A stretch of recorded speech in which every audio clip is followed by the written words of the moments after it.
بسم الله الرحمن الرحيم. சகோதரர்களே, நாம் மிக முக்கியமான கண்ணியமாக்கப்பட்ட ஒரு மாதத்தின் கடைசி பகுதியிலே இருக்கிறோம். அதே போல் மிக முக்கியமான ஒரு மாதத்தை, ஒரு புதிய வருடத்தை எதிர்பார்த்து கொண்டிருக்கிறோம். அல்லாஹ் குர்ஆனில் தெளிவாக விளங்கப்படுத்துகிறான். இன்ன இத்தத ஷுஹூர் இன்தல்லாஹி 12 ஷஹரன் ஃபீ கிதாபில்லாஹ் யௌம ஹலகஸ் ஸமாவாதி வல் அர்த். வானலோகம் பூகோளம் அது படைக்கப்பட்ட நாள் முதல் அல்லாஹ்விடத்தில் மாதங்களின் எண்ணிக்கை 12 ஆகும்.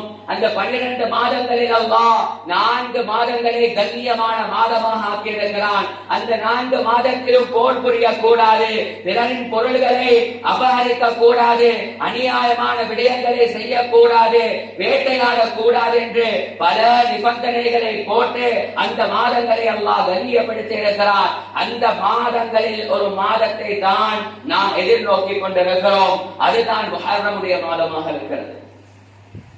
வேளாண் கணவான்களே, பெரியார்களே, சகோதரர்களே, இந்த மாதம் எவ்வளவு கண்ணியமானது, இந்த மாதம் எவ்வளவு கௌரவமானது என்பதை நாம் தெரிந்து கொள்வதற்கு உத்தம நபிகள் ஸல்லல்லாஹு அலைஹி வஸல்லம் அவர்கள் இந்த மாதத்திற்கு சொன்ன ஒரு பெயரை தெரிந்து கொண்டாலே எங்களால் விளங்கிக் கொள்ளலாம். நபி அவர்கள் சொன்னார்கள், ஷஹ்ருல்லாஹில் முஹர்ரம், முஹர்ரம் மாதம் இருக்கிறது, இது அல்லாஹ்வுடைய மாதம் என்று சொன்னார்கள். ஷஹ்ருல்லாஹ், அல்லாஹ்வின் மாதம் என்று பெயர் சூட்டப்பட்ட ஒரு மாதம் என்றால் அது முஹர்ரமுடைய மாதம் தான். அல்லாஹ் எவ்வளவு கண்ணியமானவன், எவ்வளவு கௌரவமானவன், இந்த முழு உலகத்தையும் படைத்து பரிபாலிக்கிறான். அவன் தனியாக ஆட்சி செய்து கொண்டிருக்கிறான். அவனுடைய இஷ்டப்பிரகாரம் இந்த உலகத்தை இயக்கிக் கொண்டிருக்கிறான். அவன் எதனை நாடுகிறானோ அது மாத்திரம் தான் உலகத்தில் நடக்கிறது. அவன் தனித்தவன், அவனுக்கு எந்த ஒரு இணையும் கிடையாது, எந்த ஒரு துணையும் கிடையாது, யாருடைய உதவியையும் அவன் எதிர்பார்ப்பதும் கிடையாது. அவனுக்கு தாயும் கிடையாது, தந்தையும் கிடையாது, அவன் பிள்ளைகளை பெற்றெடுக்கவும் இல்லை. இந்த உலகத்தில் படைக்கப்பட்ட எந்த வஸ்துக்கும் அவன் உவமையாகவும் இல்லை. அந்த அளவுக்கு அல்லாஹ் சுப்ஹானஹு வ தஆலா கண்ணியமானவன். அன்புடன் சொன்னார்கள், அல்லாஹ்வுக்கு தூக்கம் என்பதே கிடையாது, சிறு தூக்கமும் கிடையாது. உலகத்தின் பொருளாதார விலைகளை அதிகரிப்பதும் அல்லாஹ் தான், அதனை குறைப்பதும் அல்லாஹ் தான். உலகத்திலே மாநில சமுதாயம் செய்யும் நற்செயலாக இருக்கலாம், தீய செயலாக இருக்கலாம், இரவுக்கு முன்னால் பகலினுடைய அமல்களும், பகலுக்கு முன்னால் இரவுடைய அமல்களும் அல்லாஹ்விடத்தில் சமர்ப்பிக்கப்படுகிறது.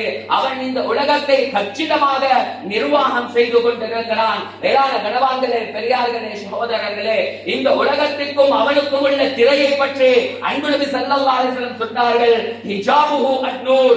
இந்த அல்லாஹ்வுக்கும் உலகத்துக்கும் உள்ள திரை என்ன? அது ஒளியினாலான ஒரு திரை. லவ் கஷஃபஹு, அந்த திரையை அல்லாஹ் அகற்றிவிட்டான் என்றால் லஹ்தரஅத் சுபஹாத் வஜ்ஹி முன்தஹா வஸருஹு, அவனுடைய எல்லையற்ற பார்வைக்கு படக்கூடிய அத்துணை ஜீவராசிகளும் கருகி சாம்பலாகிவிடும் என்று சொன்னார்கள். வேளாண் கணவான்களே, பெரியார்களே, சகோதரர்களே, இவ்வளவு சக்தி வாய்ந்த அல்லாஹ் தன்னுடைய பெயரை ஒரு மாதத்திற்கு சூட்டி இருக்கிறார் என்றால் அந்த மாதத்திலே அல்லாஹ் எவ்வளவு சிறப்பை வைத்திருக்க வேண்டும், எவ்வளவு கண்ணியத்தை வைத்திருக்க வேண்டும் என்பதை நாம் புரிந்து கொள்ள வேண்டும். வேளாண் கணவான்களே, பெரியார்களே, சகோதரர்களே, அல்லாஹ் எங்களுக்கு பல சந்தர்ப்பங்களை தந்தார். துல்ஹிஜ்ஜா மாதம், அதை முதல் 10 எவ்வளவு பெரிய சந்தர்ப்பம், அல்லாஹ்வை நெருங்குவதற்கும் சுவர்க்கத்தை அடைவதற்கும் மிகப்பெரிய சந்தர்ப்பம். அதை எம்மை விட்டு பிறந்து இதோ முஹர்ரமுடைய ஒரு சந்தர்ப்பத்தை அல்லாஹ் தருகிறார். அல்லாஹ்வின் பக்கம் நெருங்க வேண்டும். எண்ணி நடங்காத இன்பங்கள் நிறைந்த, கண்களிலே கண்டிராத, காதுகளால் அந்த சுவனலோகத்தின் ரீங்கார் இசைகளை கேட்டிருக்க முடியாத, உள்ள அதனுடைய அழகை சித்தரித்திருக்க முடியாத, சிந்தித்திருக்க முடியாத, இளமை வாலிபமே இருக்கக்கூடிய, ஆரோக்கியமே இருக்கக்கூடிய, நிரந்தர சந்தோஷம் இருக்கக்கூடிய மிக பிரமாண்டமான சுவனலோகத்தை தயார் செய்து அந்த சுவனலோகத்தின் பக்கம் மனிதனை திருப்போதற்கு அல்லாஹ் பல சந்தர்ப்பங்களை தந்து கொண்டிருக்கிறான். வேளாண் கணவான்களே, பெரியார்களே, சகோதரர்களே, நானும் நீங்களும் கொஞ்சம் யோசிக்க வேண்டும். அல்லாஹ் தரும் சந்தர்ப்பங்களை பயன்படுத்துகிறோமா, அதன் மூலம் அல்லாஹ்வின் நெருக்கத்தை பெறுகிறோமா என்ற கேள்விக்கு எமது ஆழ் மனதில் நாம் கேட்கும் அந்த கேள்விகளுக்கு ஆழ் மனது சொல்லும் பதில் என்ன? நாம் நாம் நாம் அந்த சுவனலோகத்தை சம்பாதிப்பதற்கு பதிலாக, அந்த சுவனலோகத்தை அல்லாஹ்வின் நெருக்கத்தை சம்பாதிப்பதற்கு பதிலாக இந்த உலகத்தையும் இந்த உலகத்தினுடைய அற்ப சொற்ப விடயங்களுக்காக வேண்டிதான் முயற்சி செய்து கொண்டிருக்கிறோம். வேளாண் கணவான்களே, பெரியார்களே, சகோதரர்களே, கொஞ்சம் யோசனை செய்து பார்ப்போம். ஒவ்வொரு நாளும் 24 மணித்தியாலம். இந்த 24 மணித்தியாலத்தில் நான் எனது சுவனலோக வாழ்க்கைக்காக வேண்டி எத்தனை மணித்தியாலங்களை ஒதுக்கிறேன்? என்னுடைய தொழுகைக்காக வேண்டி, இபாதத்துகளுக்காக வேண்டி, திக்ருகளுக்காக வேண்டி, குர்ஆன் திலாவத்துக்காக வேண்டி, ஏனைய ஹுகூக்களை நிறைவேற்றுவதற்காக வேண்டி எத்தனை மணித்தியாலங்களை ஒதுக்கிறோம்? வேளாண் கணவான்களே, பெரியார்களே, சகோதரர்களே, எம்மிலே எத்தனையோ பேருக்கு வரலான தொழுகையே கேள்விக்குறையாகத்தான் இருக்கிறது. சுபஹுடைய தொழுகையை எடுத்துக் கொள்வோம். எத்தனையோ பேர் மஸ்ஜிதில் தொழுகிறார்கள், ஒரு சிலர் வீட்டிலே தொழுகிறார்கள், இன்னும் சிலர் உறக்கத்திலே இருக்கிறார்கள். தொழுகை என்ற சிந்தனையே அவர்களுக்கு கிடையாது. அன்புநபி சொன்னார்களே, முனாஃபிக்குக்கும் முஃமினுக்கும் இருக்கக்கூடிய ஒரே ஒரு வித்தியாசம் என்ன? ஒரு முனாஃபிக் அவன் சுபஹ் தொழுக மாட்டான். சுபஹ் தொழாதவன் அவன் முனாஃபிக்காக நயவஞ்சகத்தனமுடையவனாக நரகத்தின் அடித்தளத்தை சம்பாதிக்கக்கூடியவனாக இருப்பான். அன்புநபி சொன்னார்கள் தெளிவாக. வேளாண் கணவான்களே, பெரியார்களே, சகோதரர்களே, நாம் எமது உள்ளங்களிலே கையை வைத்து யோசனை செய்து பார்ப்போம். எனது தொழுகைகளிலே நிலைப்பாடு எப்படி இருக்கிறது? எனக்கும் இந்த ரப்புக்கும் உள்ள தொடர்பு அது எப்படி இருக்கிறது? ஒரு கணம் யோசித்து பார்க்க வேண்டும். அன்பிற்கினிய சகோதரர்களே, அல்லாஹ் சந்தர்ப்பங்களை மாறி வழங்கிக் கொண்டிருக்கிறான். அந்த சந்தர்ப்பத்தை பயன்படுத்தி அல்லாஹ்வின் நெருக்கத்தை, குர்பத்தை அடைவதற்கு நானும் நீங்களும் முயற்சி செய்ய வேண்டும். வேளாண் கணவான்களே, பெரியார்களே, சகோதரர்களே, இந்த புனிதமிக்க மாதம் அன்புநபி ஸல்லல்லாஹு அலைஹி வஸல்லம் அவர்கள் சொன்னார்கள், இன்னல்லாஹ இஃப்தஹ ஸனா பிஷஹரில் ஹராம். அல்லாஹ் சுப்ஹானஹு வ தஆலா ஒவ்வொரு வருடத்தையும் கண்ணியமான ஒரு மாதத்தின் மூலம் ஆரம்பிக்கிறான்.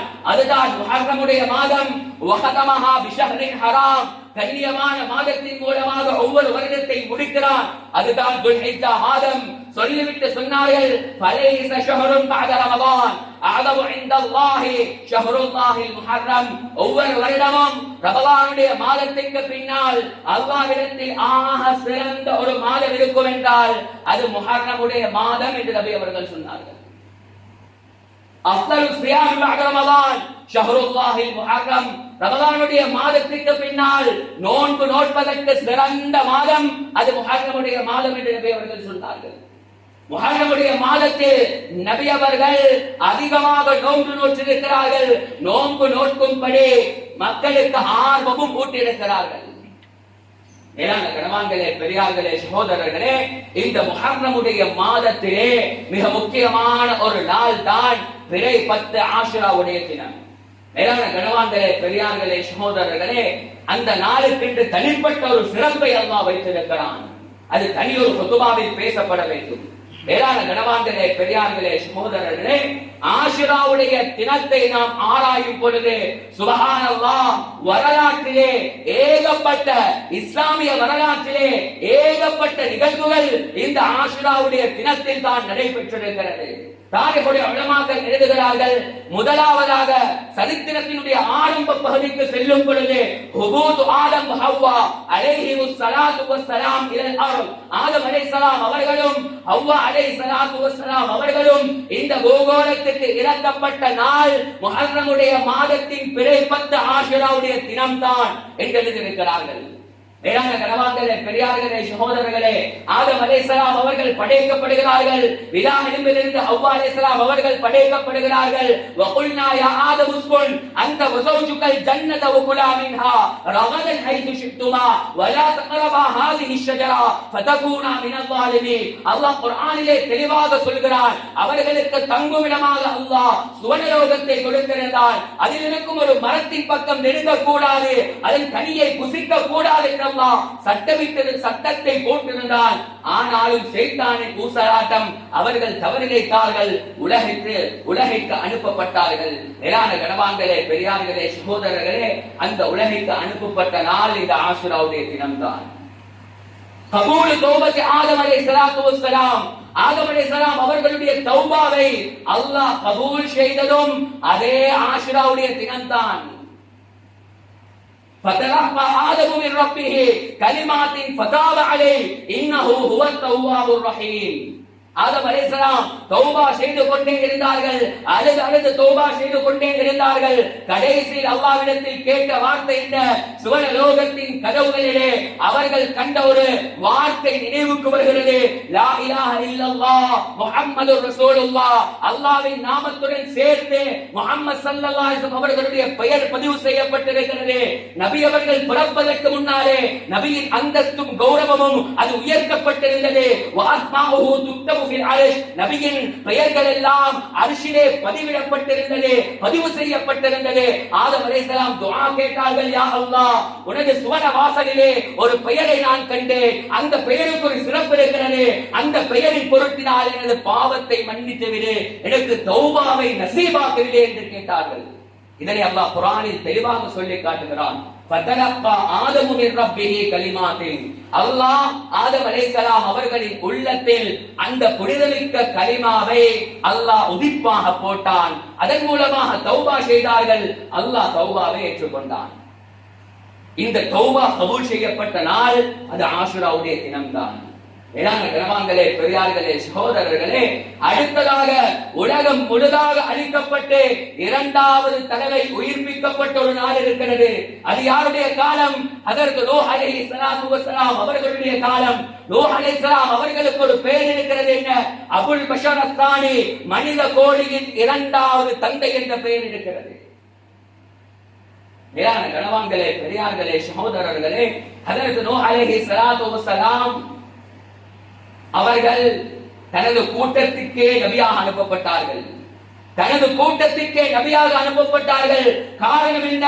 அவர்களுடைய கூட்டத்தினர் ஆரம்ப காலகட்டத்திலே அவர்களின் நல்ல மக்களின் அந்த போதனைகளை ஏற்று நடந்தார்கள். அந்த நல்ல மக்களின் வஃபாத்துக்கு பின்னால், மரணத்திற்கு பின்னால் அந்த நல்ல மக்களை சிலையாக செதுக்கி பெரும் தேவாலயங்களை கட்டி சிலை வணக்கத்தில் ஈடுபட ஆரம்பித்து விட்டார்கள். மேலான கனவான்களே, பெரியார்களே, சகோதரர்களே, சிலை வணக்கத்தை ஆரம்பித்த அந்த மக்களை தடுத்து ஓரிரை கோட்பாட்டின் பக்கம் கொண்டு வர வேண்டும் என்பதற்காக வேண்டி ஹதரத் நூஹ் அலைஹிஸ்ஸலாத்து வஸ்ஸலாம் அவர்களை அல்லாஹ் ஒரு நபியாக, ஒரு ரசூலாக அல்லாஹ் அனுப்பி வைக்கிறான். மேலான கனவான்களே, பெரியார்களே, சகோதரர்களே, ஹதரத் நூஹ் அலைஹிஸ்ஸலாம் அவர்கள் போதனை செய்கிறார்கள், தாவத்துடைய உழைப்பை செய்கிறார்கள். எத்தனை வருடங்கள் செய்தார்கள்? கிட்டத்தட்ட 950 வருடங்கள் செய்தார்கள். அல்லாஹ் குர்ஆனிலே இதனை விளங்கப்படுத்துகிறான். ஃபலபித 50 அல்ஃப ஸனா. அல்லாஹ் விளங்கப்படுத்துகிறான், கிட்டத்தட்ட 1050 வருடங்கள் குறைவு, 950 வருடங்கள் ஹதரத் நூஹ் அலைஹிஸ்ஸலாம் அவர்கள் தஅவத்துடைய உழைப்பு செய்தார்கள். உண்மையாக 950 வருடம் தஅவத்துடைய உழைப்பு என்றால் சுப்ஹானல்லாஹ்.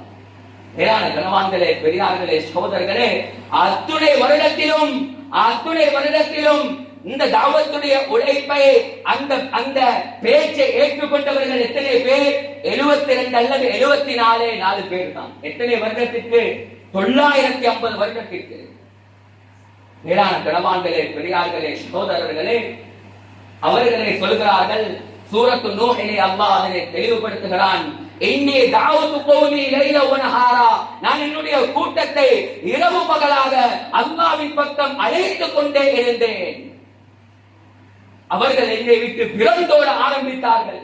நான் சொல்லும் அந்த தாவத்துடைய வார்த்தைகள் அவர்களின் காதுகளில் விடக்கூடாது என்பதற்காக வேண்டி காதுகளை அடைத்துக் கொண்டார்கள். நான் அவர்களை பார்க்க கூடாது என்பதற்காக வேண்டி கீழாடையின் மூலம் தங்களின் முகங்களை மறைத்து என்னை விட்டு புறமுதுகு காட்டி ஓடிக்கொண்டிருந்தார்கள். அப்படி இருந்தும் நான் தாவத்தை கொடுத்துக் கொண்டுதான் இருந்தேன். அதற்கு நூஹ் அலைஹிஸ்ஸலாம் அவர்கள் சொல்லும் வார்த்தை அல்லாஹ் குர்ஆனில் பதிவு செய்கிறான்.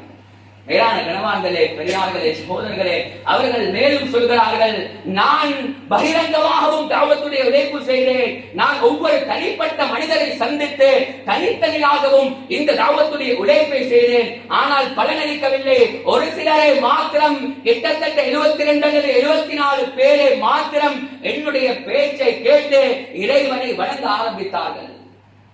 மேலான கணவான்களே, பெரியார்களே, சகோதரர்களே, ஹதரத் நூஹ் அலைஹிஸ்ஸலாத்து வஸ்ஸலாம் அவர்கள் 950 வருடங்களுக்கு பின்னால் தான் தன்னுடைய கூட்டத்திற்கு எதிராக ஒரு துஆ கேட்டார்கள். யா அல்லாஹ், இவ்வளவு காலம் என்னுடைய கூட்டத்திற்காக வேண்டி நான் தஅவத்துடைய உழைப்பு செய்திருக்கிறேன். உன்னை ஏற்றுக்கொள்வதற்கு இவர்கள் தயாராக இருக்கிறார்கள். இவர்களுக்கு எதிராக ஹதரத் நூஹ் அலைஹிஸ்ஸலாம் என்ன கேட்டார்கள்? யா அல்லாஹ், இந்த பூமிக்கு மேலால் எந்த ஒரு நிராகரிப்பாளனையும் நீ வைத்து விடாதே. அப்படி நீ வைத்து விட்டால் அவர்கள் இந்த ஈமானை ஏற்றுக்கொண்டு ஒரு சிலரையும் அவர்கள் கெடுத்து விடுவார்கள், அவர்கள் வழிகெடுத்து விடுவார்கள். அதனால் அத்துணை பேரையும் நீ அழித்து விடியா அல்லாஹ் என்று துஆ கேட்டார்கள். கணவான்களே, பெரியார்களே, சகோதரர்களே, அல்லாஹ் குர்ஆனில் இதனையும் தெளிவாக விளக்கப்படுத்திக் கொண்டிருக்கிறார். அதற்கு நூஹ் அலைஹிஸ்ஸலாம் அவர்களின் துஆவை அல்லாஹ் கபூல் செய்கிறார். மேலான கணவான்களே, பெரியார்களே, சகோதரர்களே, இதிலுமாக முக்கியமான ஒரு விடயம் என்னவென்றால், அதற்கு நூஹ் அலைஹிஸ்ஸலாத்து வஸ்ஸலாம் அவர்களுடைய மனைவியே அவர்களுடைய பேச்சை தாவத்தை ஏற்றுக்கொள்ளவில்லை. அவர்களும் காபிராகத்தான் இருந்தார்கள். وضرب الله مثلا للذين كفروا امرأة نوح وامرأة لوط كانتا تحت عبدين من عبادنا صالحين فخانتاهما فلم يغنيا عنهما من الله شيئا وقيل ادخلا النار مع الداخلين. அல்லாஹ் குர்ஆனில் தெளிவாக சொல்கிறார், நூஹ் அலைஹிஸ்ஸலாம் அவர்களின் மனைவி அவர்களின் பேச்சை கேட்கவில்லை, அவர்களுக்கு மாற்றம் செய்து விட்டார்கள், மோசடி செய்து விட்டார்கள். அதனால் அவர்கள் கெட்ட பெண்மணியாக, கியானத் செய்யக்கூடிய பெண்மணியாக ஆகிவிட்டார்கள். நாளை கியாமத்துடைய நாளையில் வகீலதுகுலன் நார மஅத்தாகிலே, நரகத்தில் நுழையக்கூடியவர்களுடன் சேர்த்து அவர்களை நாங்கள் நுழைவித்து விடுவோம் என்று அல்லாஹ் குர்ஆனில் சொல்கிறார். உலமாக்கள் எழுதுகிறார்கள், ஹதரத் நூஹ் அலைஹிஸ்ஸலாம் எவ்வளவு பெரிய நபி, எவ்வளவு தலை சிறந்தவர். அபுல் பஷர் தானி, இரண்டாவது மனித கோடியின் தந்தை என்று பெயர் பெற்றவர். உலகத்தின் முடிவுக்கு பின்னால் உலகம் மீண்டும் உயிர்ப்பிக்கப்படுவதற்கு காரணமாக இருந்தவர்கள், இவ்வளவு தலை சிறந்தவர்கள், அல்லாஹ்வின் நெருக்கத்தை பெற்றவர்கள். இவர்களால் தனது மனைவிக்கு ஹிதாயத்தை கொடுக்க முடியவில்லை. சகோதரர்களே, நன்றாக புரிந்து கொள்ள வேண்டும். எமது மனைவியாக இருக்கலாம், எமது குழந்தைகளாக இருக்கலாம், அவர்களின் வாழ்க்கை செழிப்பாக மாறுவதற்கு அல்லாஹ்வின் நாட்டம் முக்கியம் என்பதை நாங்கள் மறந்துவிடக் கூடாது. அல்லாஹ்வின் பேருபகாரம் முக்கியம் என்பதை நாங்கள் மறந்துவிடக் கூடாது. எமது துஆ, நாம் அல்லாஹ்வின் பக்கம் நெருங்குவது, எம்மை எந்த அளவுக்கு நாம் சீர்திருத்துவது இருக்கிறது, இதுதான் எமது மனைவியின், எமது குழந்தைகளின் மிகப்பெரிய வழிகாட்டலுக்கும் மிகப்பெரிய ஹிதாயத்துக்கும் காரணமாக இருக்கிறது. அதுவும் அல்லாஹ் முடிவு செய்ய வேண்டும். மேலான கணவான்களே, பெரியார்களே, சகோதரர்களே, ஹதரத் நூஹ் அலைஹிஸ்ஸலாத்து வஸ்ஸலாம் அவர்களுக்கு அல்லாஹ்வின் கட்டளை, அந்த பாலைவன பூமியிலே கப்பலை கட்ட வேண்டும். வயஸ்னஉல் ஃபுல், கப்பலை கட்டினார்கள். நீண்ட சரித்திரம் சுருக்கமாக சொல்கிறேன். அந்த மக்கள் எல்லாம் கேலி செய்ய ஆரம்பித்தார்கள். فَكُلَّمَا مَرَّ عَلَيْهِ مَلَأٌ مِنْ قَوْمِهِ, அந்த கப்பலை கடந்து செல்லக்கூடிய அந்த கூட்டம் கேலி செய்தார்கள். தரையில் கப்பலை கட்டுகிறீர்களே, கேவலமாக பேசினார்கள். எந்த அளவுக்கு எழுதுகிறார்கள் என்றால், இது பனு இஸ்ராயீலியத்தான ஒரு ரிவாயத்து தான். அந்த கப்பலுக்கு சென்று அந்த மக்கள் மலர் செழிக்க ஆரம்பித்து விட்டார்கள்.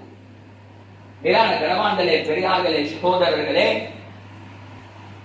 சரித்திரம் சொல்லுகிறது, அந்த மக்களுக்கு அல்லாஹ் கொடூரமான ஒரு நோயை கொடுத்தான். எந்த அளவுக்கு கொடூரமான நோய் என்றால், அவர்களுக்கு ஒரு சொரிச்சல் ஏற்பட்டது. அதன் மூலமாக சொரியும் பொழுதெல்லாம் அவர்களின் தோள்கள் கலந்து விழுமளவுக்கு ஒரு கொடூரமான நோயை அல்லாஹ் கொடுத்தான். அந்த நோய்க்கான ஷிஃபாவை அல்லாஹ் எங்கு வைத்திருந்தான்? அந்த கப்பலிலே இருக்கும் மரத்திலே தான் அல்லாஹ் வைத்திருந்தான்.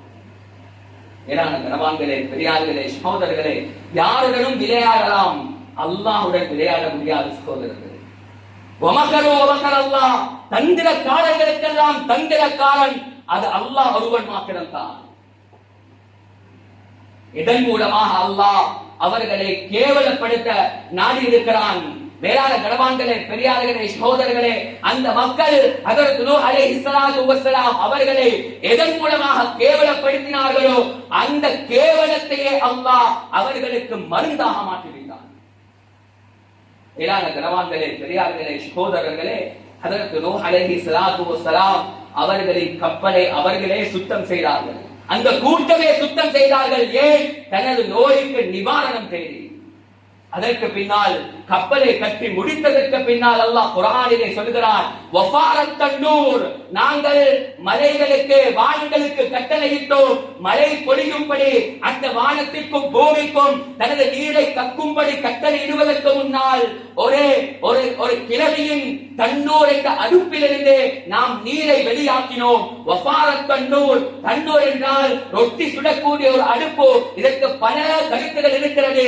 சஹீஹான ஒரு கருத்தை எழுதியிருக்கிறார்கள். ரொட்டி சுடக்கூடிய ஒரு மூதாட்டியின் அந்த அடுப்பிலிருந்து அல்லாஹ் நீரை வெளியாக்குகிறான். அந்த மூதாட்டி அதற்கு நூஹ் அலைஹிஸ்ஸலாம் அவர்களுக்கு அதிகம் உதவி செய்தவர். நூஹ் அலைஹிஸ்ஸலாம் அவர்களிடத்தில் வந்து சொல்கிறார், எனது அடுப்பிலிருந்து நீர் வர ஆரம்பிக்கிறது.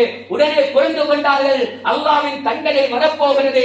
அனைத்து மக்களையும் அழைத்தார்கள், ஈமான் கொண்ட மக்களை அழைத்தார்கள். அனைத்து மிருகங்கள், ஜீவராசிகள், ஊர்வனங்களிலிருந்து ஒவ்வொரு சோடியை அந்த கப்பலிலே ஏற்றுக்கொண்டார்கள்.